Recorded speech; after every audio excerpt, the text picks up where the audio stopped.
como já foi anunciado pelo Carlos, né? Eu sou a Penha, sou doutoranda é, do programa, sou orientanda da professora Alexandra Muniz, e hoje irei apresentar um texto, a perspectiva da geografia econômica sobre a dinâmica industrial do Rio de Janeiro, da professora Regina Tunes, né? Então, é um texto que, de um modo geral, aborda a geografia econômica e também os seus nuances teóricos.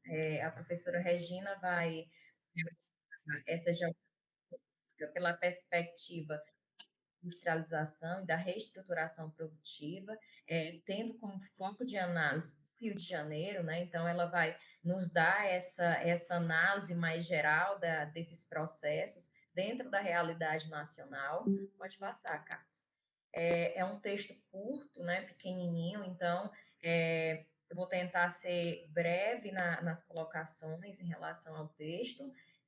No final da apresentação, vamos aí abrir para debate, né? Então, estaremos aqui para discutir essas perspectivas levantadas pela professora Regina. De antemão, né, eu gostaria de apresentá-la, né, a autora, que é professora adjunta do Departamento de Geografia Humana do Instituto de Geografia e também docente permanente do Programa de Pós-Graduação em Geografia da Universidade do Estado do Rio de Janeiro. A professora Regina, ela é mestre e doutora. Ele foi publicado pela GEOS em 2020. Esse texto, a professora Regina destaca em uma nota que ele foi apresentado no terceiro encontro anual de Economia Política, Espaço, Tempo e Economia Política, que foi um evento organizado pela Associação Portuguesa de Economia Política e realizado na cidade de Porto, Portugal, entre os dias 30 de janeiro de 2020 e 1º de fevereiro de 2020, tá? Então, é um texto aí que traz essa abordagem pré-pandemia, né, em relação à nossa economia nacional, tá? Então, o texto, ele está organizado da seguinte forma, tem a introdução, na segunda parte, ela debate a problemática em questão, que é o movimento da indústria no Brasil e no Rio de Janeiro, na contemporaneidade. Na terceira parte do artigo, ela discute a crítica à hipótese da desindustrialização, por fim, as considerações finais e as referências, né? Então, é importante destacar que ela traz essa abordagem sobre essa economia que está em constante transformação e ela traz também um assunto muito atual para a geografia, que é a desindustrialização, que é essa discussão pautada, né? Esse questionamento se o Brasil está passando ou não por um processo de desindustrialização, que nós vamos ver mais adiante, tá? Pode passar. A professora Regina inicia seu texto destacando a importância da geografia econômica, né, que vai nos possibilitar entender a espacialização da economia. Então, ela vai deixar claro a importância de entender esses dados econômicos que são apresentados na mídia, né, são apresentados em trabalhos ligados à economia e a sua importância para entender como esses processos eles são espacializados, uma vez que estamos estudando pela perspectiva da geografia, né? Então, ela já inicia o texto dela referenciando o professor Milton Santos, no qual ele diz que a economia se realiza no espaço e não pode ser entendida fora desse quadro de referência, né? Então, já deixa claro a importância do espaço, o quanto ele vai ser importante nesse processo de consolidação econômica e de seus processos posteriores, né? Então, ela destaca que não é possível compreender o processo geral da produção, né, que nós analisamos na geografia econômica, no quesito produção de mercadorias e relações sociais, sem entender as estratégias de acumulação do capital, né? E sem considerar também essa dimensão espacial desses processos. Então, para me entender, para me compreender como ocorre esse processo produtivo, que cada dia está mais complexo, é preciso entender dentro desse contexto espacial. Como foi falado anteriormente, essa economia se realiza no espaço, e o espaço ele vai se apresentar em muitos momentos como também um agente produtivo. O espaço ele se apresenta como uma condição, ele é necessário para o desenvolvimento das atividades econômicas. Esse espaço também é um meio para a circulação, produção e consumo. Ele é um produto do capital, né? Então temos aí essa importância novamente sendo referenciada, né? Como essa condição. É necessário ter todo um nuance, né, de características para que a economia ela de fato se desenvolva naquele espaço, né? Por isso que ela diz que tem essa condição, que ele é ao mesmo tempo um meio e ele é um produto desse capital e das reproduções, né, posteriores, tá? Então, ela cita aí dentro dessa primeira parte do texto a economia espacial do professor Milton Santos, né, que eu já mencionei, e podemos passar.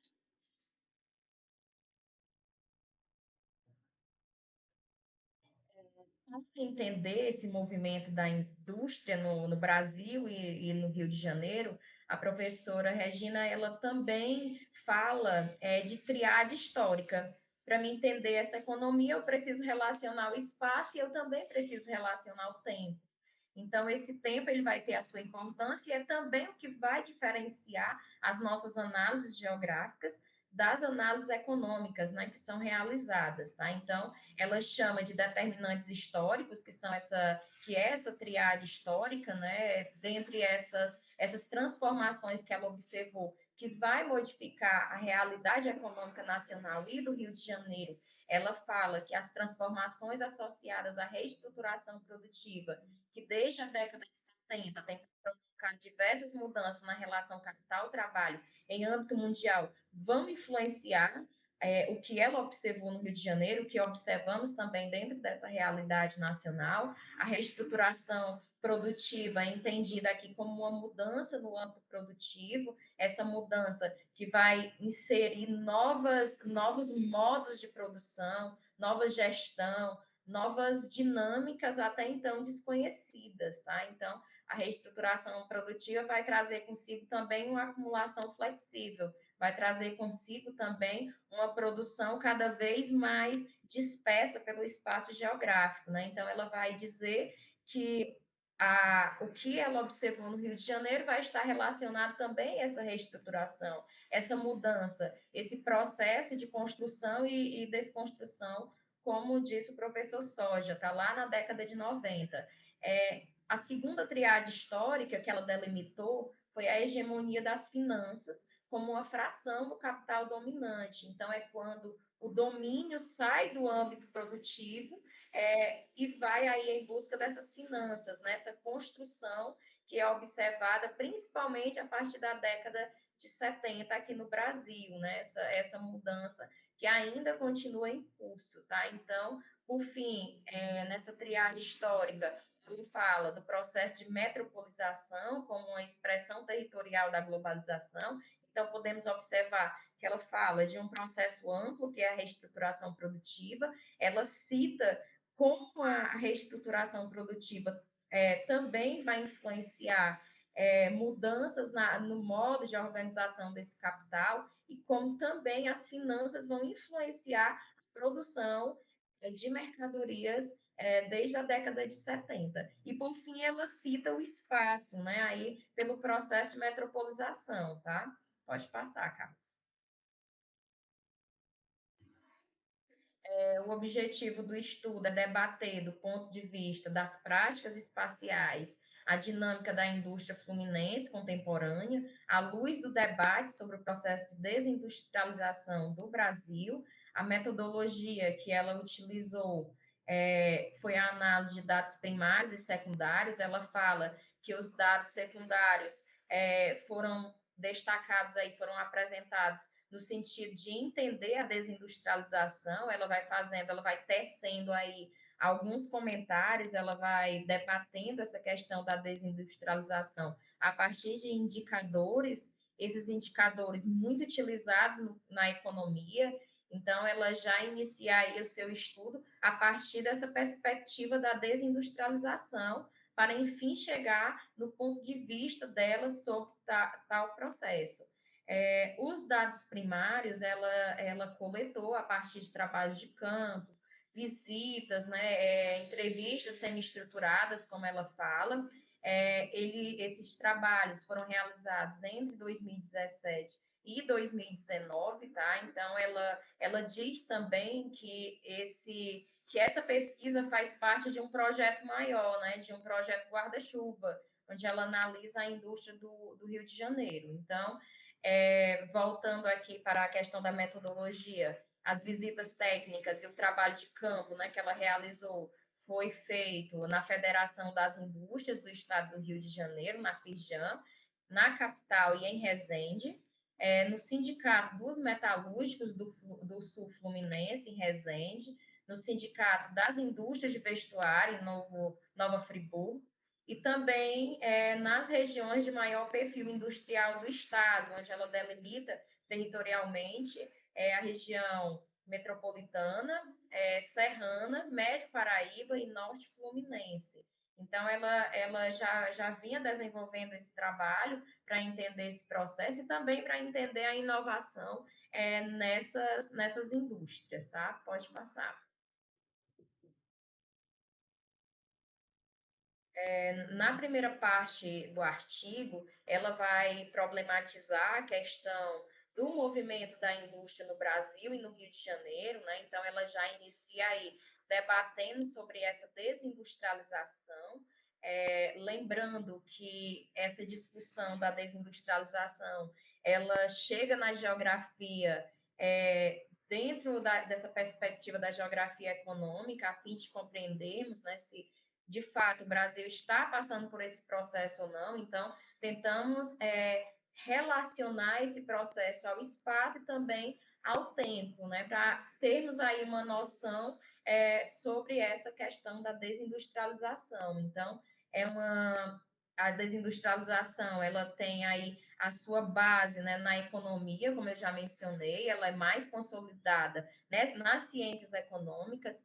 Ele é feito, esse debate, à luz de indicadores quantitativos relacionados à participação da indústria na economia nacional. Então, tem diversos autores, tanto autores locais como internacionais, que falam sobre esse processo de desindustrialização no sul global, né? Onde dizem que essas economias tardias também estão passando por processos distintos de mudanças, né? Que antes eram observados somente nos países desenvolvidos. Então, eles inserem aí os países em desenvolvimento nesse nuance de mudanças, né? Então, de fato, será que o Brasil está passando por um processo de desindustrialização? Será que a indústria está perdendo seu papel na economia nacional?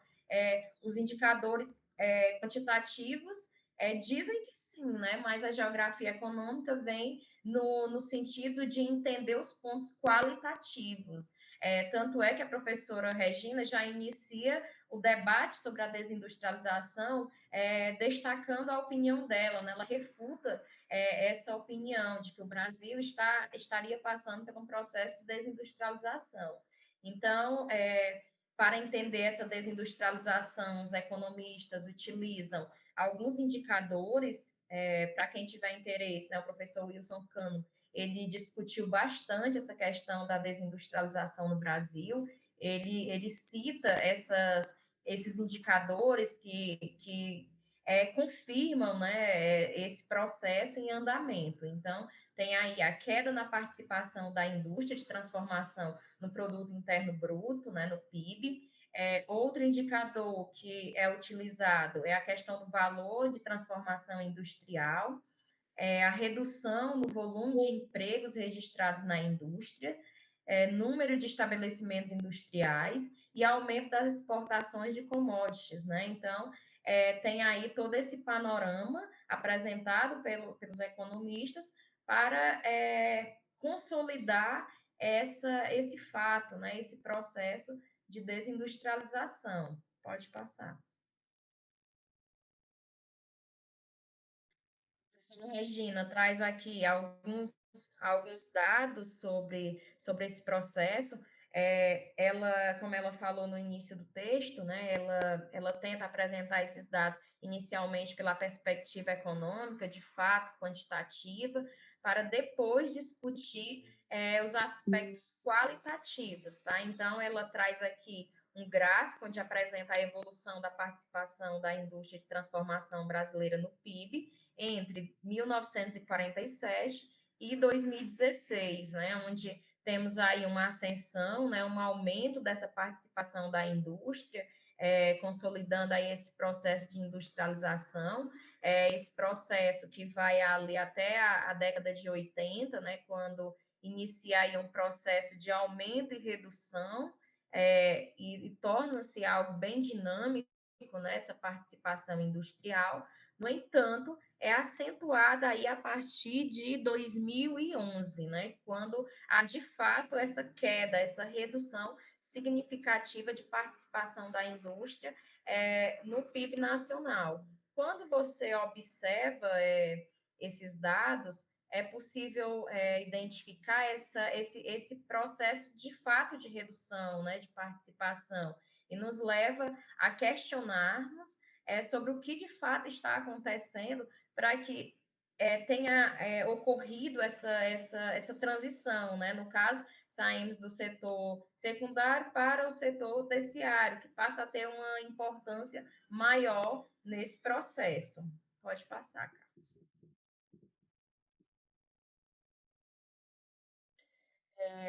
Ela também já destaca, né, depois desse panorama de redução da participação industrial no Brasil, ela já dá ênfase para o seu recorte empírico, né, que no caso é o Rio de Janeiro.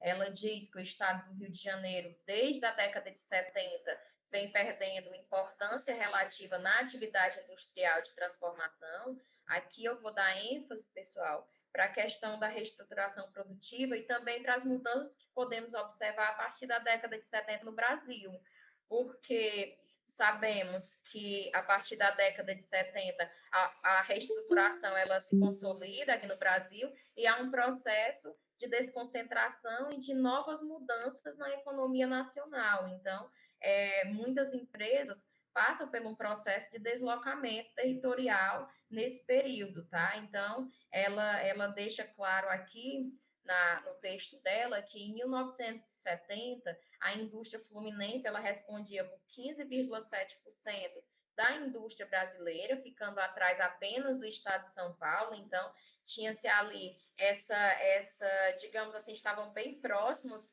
do nível de participação.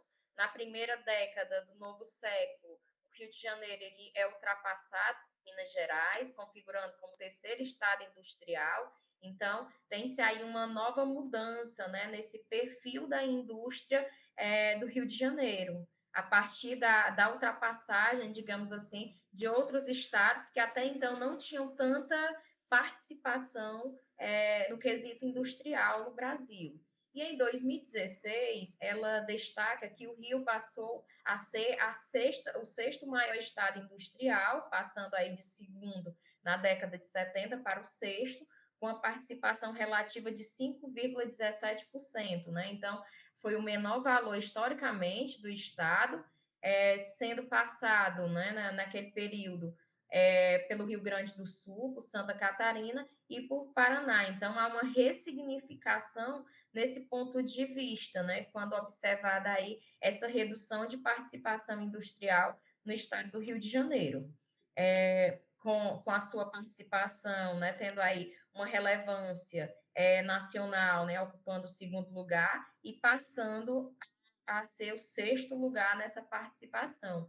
Ontem, lendo, né, o artigo e analisando alguns dados, o Rio de Janeiro atualmente está aí na quinta colocação no quesito industrial, analisando pela perspectiva desses dados que a professora Regina traz, tá? Então, teve aí uma nova mudança, né, no pós-pandemia. Esse dado que eu pesquisei é de 2021, então temos aí essa transformação, digamos assim. Pode passar, Carlos. Pessoal, está tudo ok? Estão ouvindo direitinho? Tudo ok, Penha.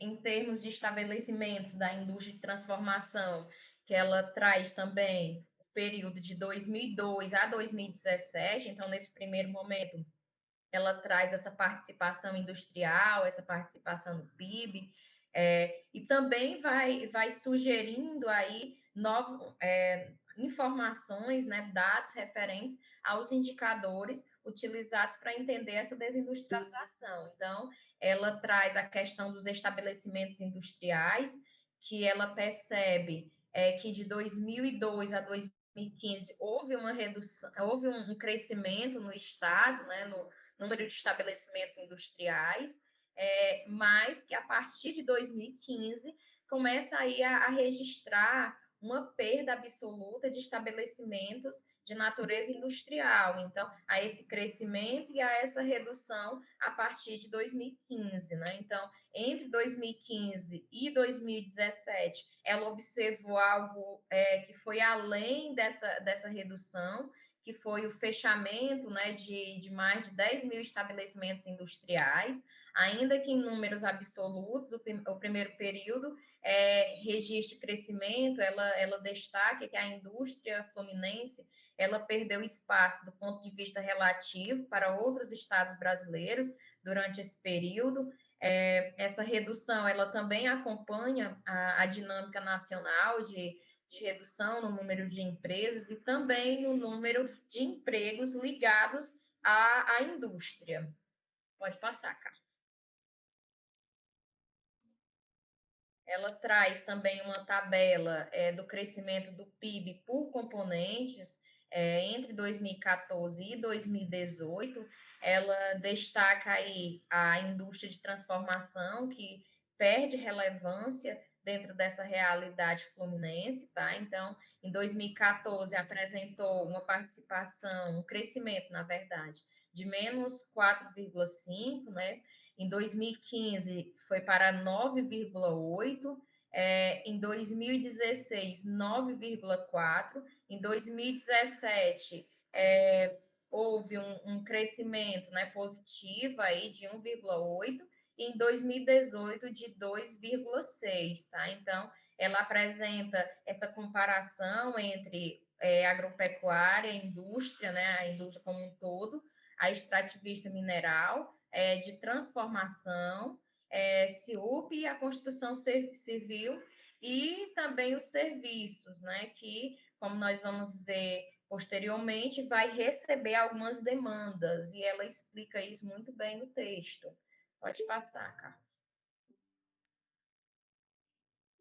Ela fala também do valor de transformação industrial do período de 2014 a 2016, que também comprovam esse decréscimo industrial no estado do Rio de Janeiro, com maior expressividade a partir de 2015, quando o VTI industrial registrou uma queda de 5% ao ano, né? Então, isso já se apresenta como um dado alarmante, né? No sentido de desenvolvimento industrial. Ela também destaca que, ao total, entre 2013 e 2016, foram perdidos mais de 100 mil postos de trabalho na atividade industrial no Estado, e que essa indústria fluminense passou por significativas mudanças que envolvem o que ela chama de ressignificação da atividade industrial. Gente, quando observamos essa questão da redução do número de trabalhadores ligados à indústria, é possível perceber que há essa redução na indústria, mas os serviços avançam, né, nesse sentido de aumento, né? Por isso que ela diz que há uma ressignificação, porque com a reestruturação produtiva ocorre uma transferência de setores, é algo intersetorial que ocorre dentro desse âmbito industrial. Aqueles serviços que antes eram concentrados na indústria passam a se fragmentar e a se direcionarem e também serem classificados como ligados aos serviços, né? Então, quando você observa uma produção de uma grande empresa, digamos de uma multinacional, ela vai envolver diversos setores ali no seu processo produtivo. E quando esses dados são apresentados à sociedade, esses dados vêm segmentados, são classificados, mas aquelas pessoas aqueles setores ligados a indústrias e que ainda estão apresentados como serviços, podem ser relacionados, sim, ao emprego industrial, à atividade econômica industrial, tá? Então, essa ressignificação que ela fala é nesse sentido, de fato, de mudança nessas relações entre setores, tá? Então, é possível entender isso. Pode passar, Carlos. Para adentrar a próxima parte, né, da discussão, ela levanta alguns questionamentos sobre geografia econômica brasileira, né? Então, o primeiro questionamento, ela diz como interpretar esse novo movimento da indústria, especialmente da indústria fluminense. E olhando sobre o ponto de vista da geografia, quais são as práticas espaciais atreladas a esse novo movimento da indústria? Conforme vamos avançando na leitura, é possível entender esse movimento pela perspectiva econômica, mas também pela perspectiva espacial. Mas ela destaca também que é necessário identificar essas práticas espaciais que fazem tais processos terem um viés qualitativo, né? Então, ela cita o Lefebvre quando ela diz que o espaço vai desempenhar um papel ou uma função decisiva no estabelecimento de uma totalidade, de uma lógica, de um sistema, precisamente quando não se pode deduzi-lo desse sistema, dessa lógica, dessa totalidade, né? Então, ela reafirma esse compromisso e esse papel do espaço diante dessa atividade econômica e diante desses movimentos observados a partir da década de 70 no Brasil.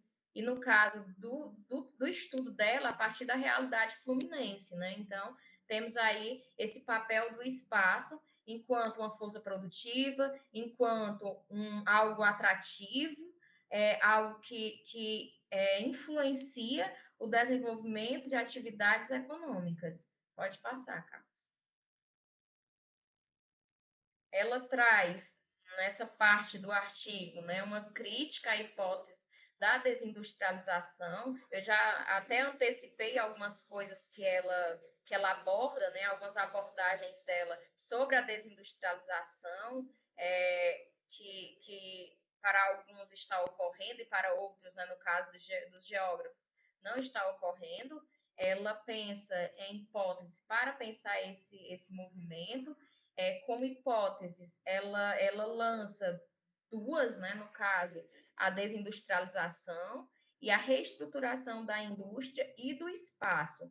No caso da desindustrialização, ela refuta essa afirmação, assim como outros autores, como o professor Edilson Pereira Júnior, ele também tem um artigo que ele discute, né, essa questão da desindustrialização e reafirma essa questão de ressignificação da indústria, né, que deveria ser levado em consideração o espaço e também o tempo, né, essas transformações que vão influindo na indústria nacional e vão sendo refletidas nesses dados quantitativos que são apresentados, tá? Então, ela inicia aí as críticas, né, a essa abordagem da desindustrialização, destacando uma questão metodológica, né, que ela diz que os dados quantitativos por si não são suficientes para entender essa dinâmica da indústria nacional, eles não refletem a realidade nacional.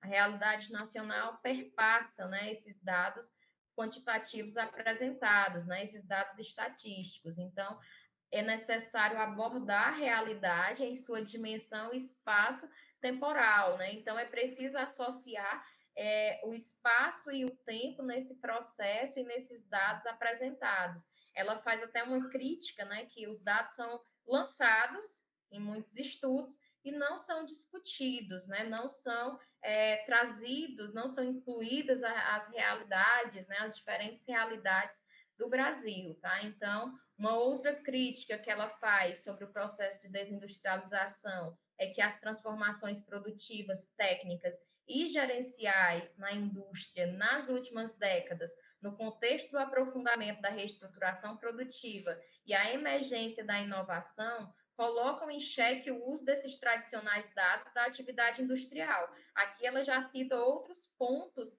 que são importantes para entender esse movimento da indústria.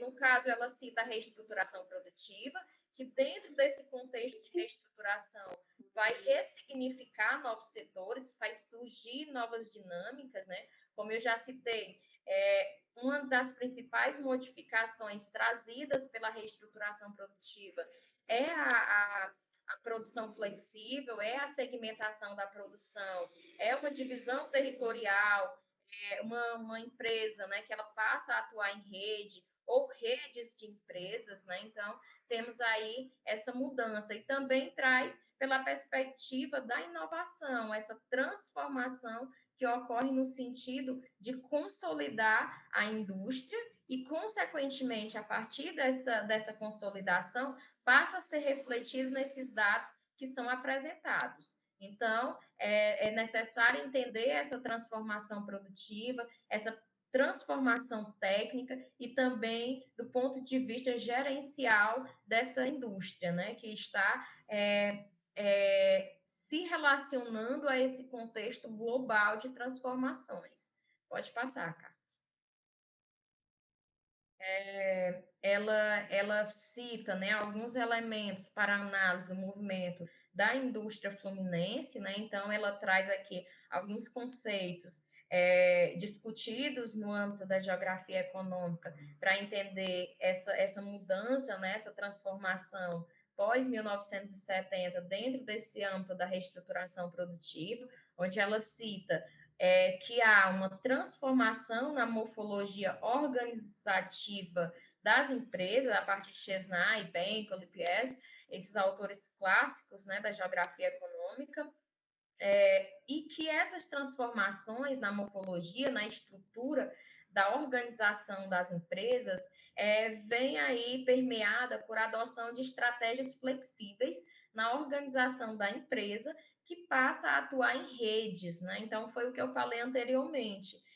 O que antes era concentrado territorialmente em um determinado lugar, com esse processo de transformação vinda da reestruturação produtiva, passa a se fragmentar pelo espaço geográfico, né? Então, o espaço passa aí a ter a sua função, como foi citado no início, da apresentação do artigo, tá? Então, tem aí essas estratégias flexíveis que vão convidar, digamos assim, outras empresas a fazerem parte desse processo produtivo, empresas que vão estar ligadas a diversos segmentos e que podem estar em diferentes locais do mundo e mesmo assim estarem conectadas através da produção, tá? Então, tem aí essa conformação da empresa rede, né, que atua em rede, ou de rede de empresas, né, que vão estar aí se articulando, podendo essas estarem territorialmente próximas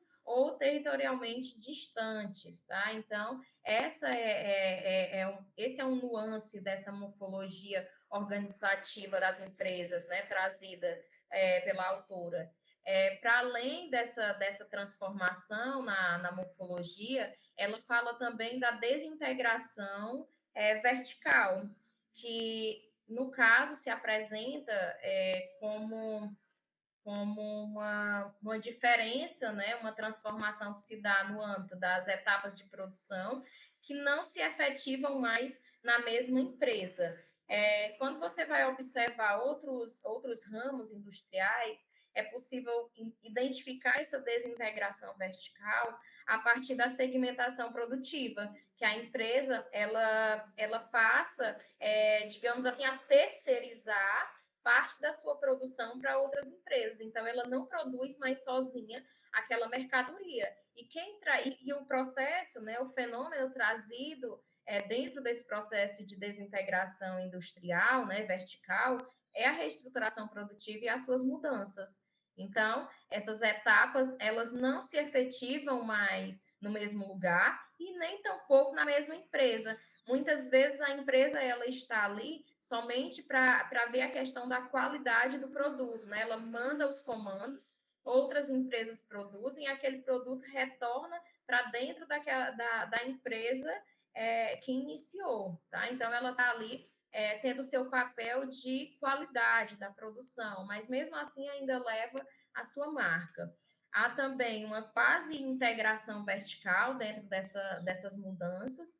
Essa quase integração vertical é referente às relações estáveis entre fornecedor e clientes, importante participação do cliente no volume de negócios do fornecedor, campo de subcontratação, formas não mercantis de relações interfirmas, indo da subordinação à parceria, fazem com que essas empresas juridicamente independentes assemelhem-se a uma só empresa. Então, há essa articulação dessas empresas, né, que vão estar em rede, né? Então, por isso que diz que há uma quase integração vertical, que vai diferenciar justamente essas relações que são estabelecidas entre as empresas e também entre o fornecedor e os clientes. Pode passar.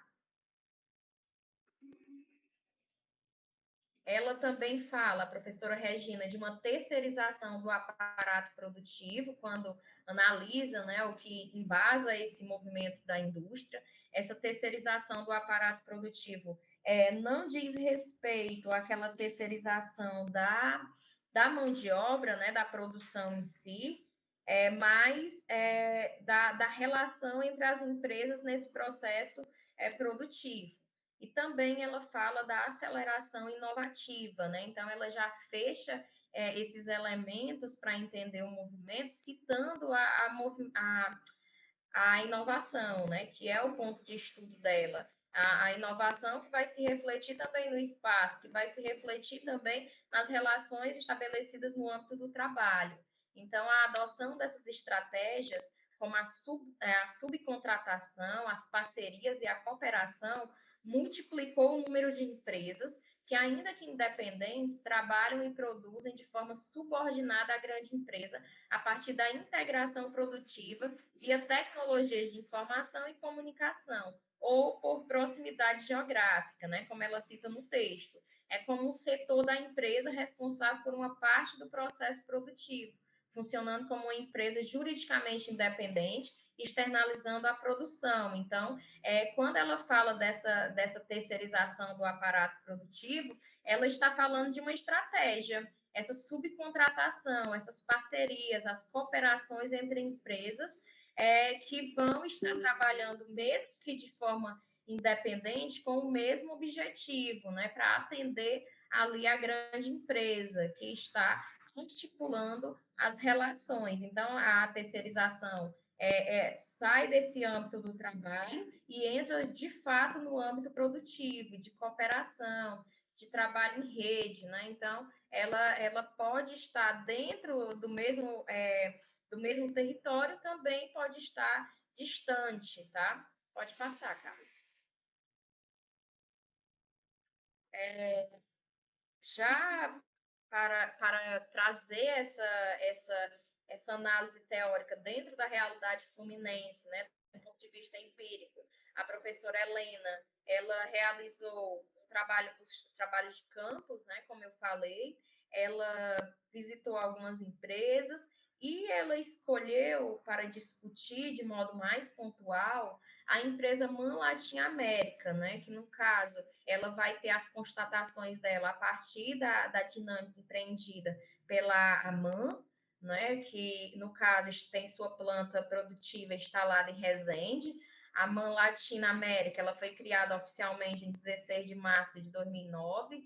Ela, com a aquisição da Volkswagen Caminhões e Ônibus pela MAN, que é uma empresa mãe do grupo MAN, com a capacidade total de produção de 80 mil veículos por ano. Então, é a maior fabricante de caminhões e a segunda maior de ônibus da América do Sul. Então, ela traz uma empresa que é relevante para a economia nacional para discutir essa questão das inovações, da subcontratação, da questão da mudança na própria gestão, na própria forma de produzir e nas relações entre empresas e também essa empresa em rede, né?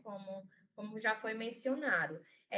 Na mãe, Resende, ela diz que observou algo diferente, né? Que é um consórcio modular, que é uma estratégia produtiva utilizada pela MAN. O Brasil foi na época, ainda é, né, referência, foi a pioneira, né, nessa questão do consórcio modular, que se trata de uma articulação de grupo, né, de fornecedores de primeira linha, denominado de sistemistas do consórcio, que são ligados diretamente à empresa e localizados, em alguns casos, dentro da fábrica, na montagem de subconjuntos dos veículos. Olha só, eu falei que a reestruturação produtiva vai trazer uma produção flexível, vai possibilitar uma desintegração do processo produtivo antes concentrado na fábrica. As empresas, em alguns ramos, são territorialmente distantes, mas no caso da MAN, né, e na produção de caminhões no Rio de Janeiro, essas empresas vão estar dentro do parque produtivo da MAN, então elas estão territorialmente próximas, mas são empresas com razões sociais diferentes, ligadas aí ao setor, né? Então elas estão mais próximas no sentido de dar apoio e, de fato, mudar, digamos assim, essa produção, tá? Então, esse consórcio modular vai se apresentar como essa articulação entre diferentes empresas dentro desse parque produtivo. Então, traga até ali uma imagem, né, a representação ali da MAN em Resende, né, para termos uma noção da ocupação, de fato, do espaço pela empresa, tá? Pode passar, Carlos.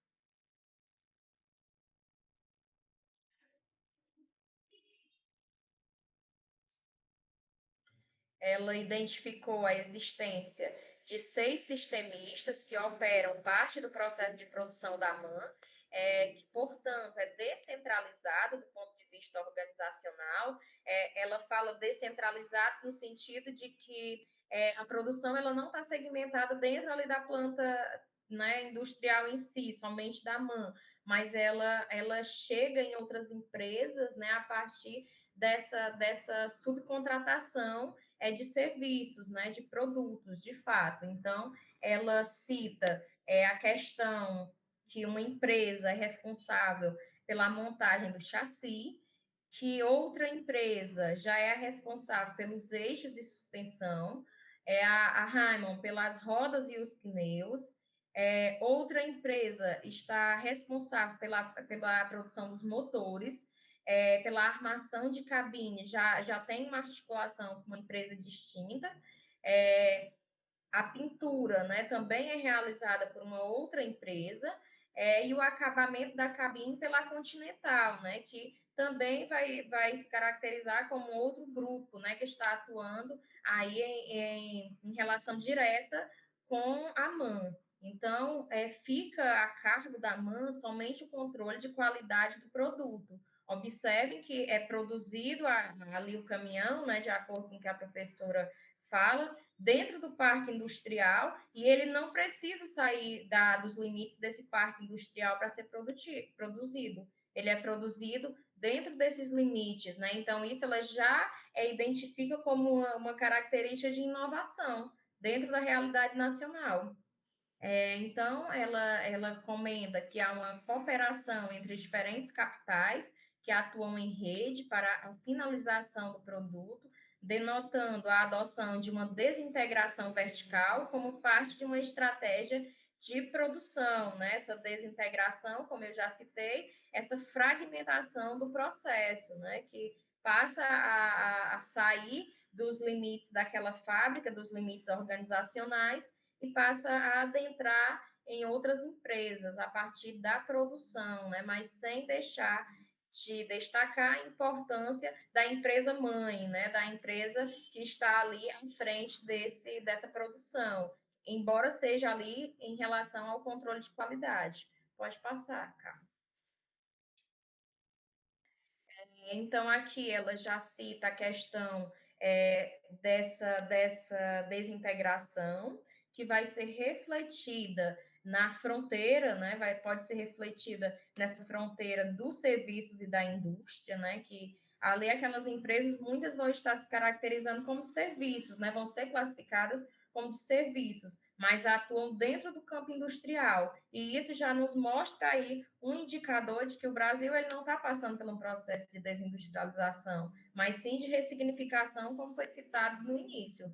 Então, há uma fronteira entre os serviços e outras atividades observadas a partir da AMAN, e outras atividades ou produtos, ela pode ser questionada de modo que, em certas produções, é difícil identificar qual a parte do processo produtivo foi responsável pela geração de valor do produto, né? Então, aqui já é possível identificar esse limite entre indústria e serviços, entre os diferentes setores. Então, ela cita que a forma de produção da MAN, ela já traz aí as características da inovação.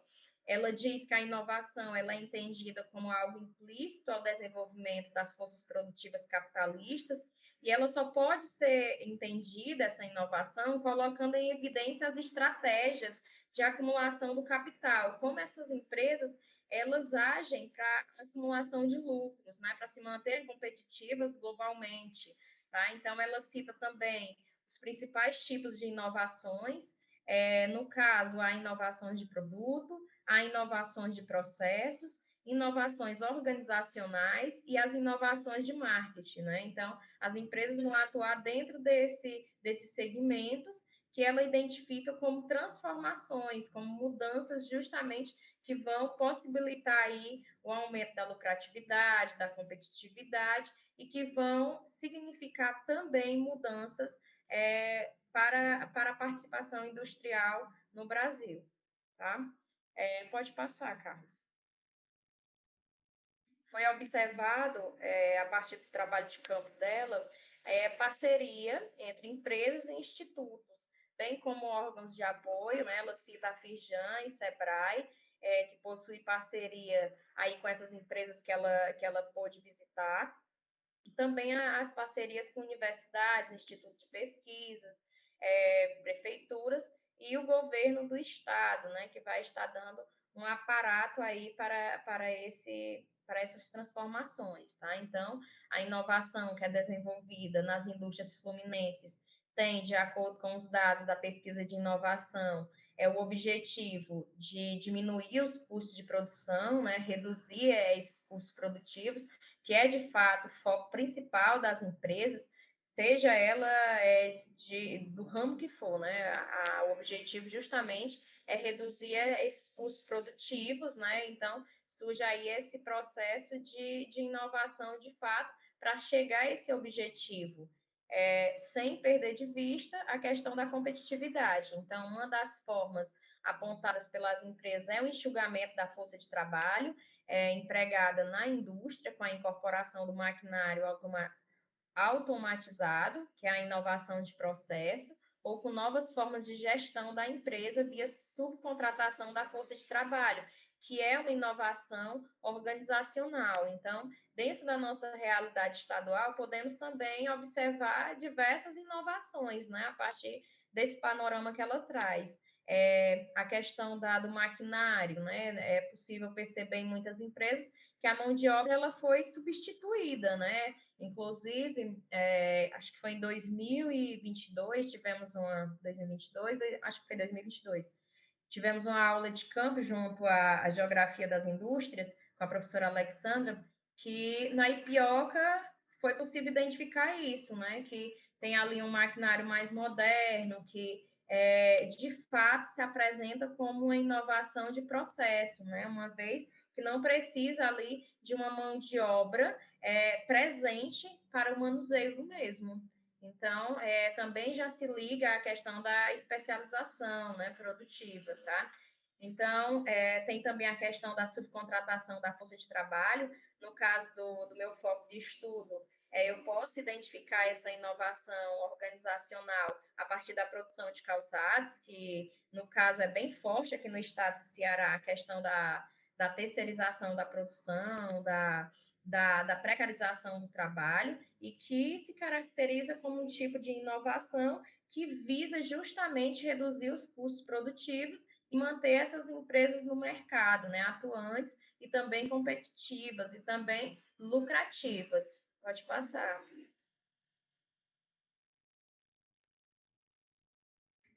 Então, ela diz que podemos caracterizar esse período recente não tanto pelo declínio da indústria e pela ascensão do terciário, mas antes pelas modificações da relação existente entre esses dois setores, com efeito, nem o setor industrial desapareceu, nem os serviços substituíram a produção de bens. Então, aquela já cita a questão da transição, né, do setor, dos diferentes setores, né, da indústria para o terciário.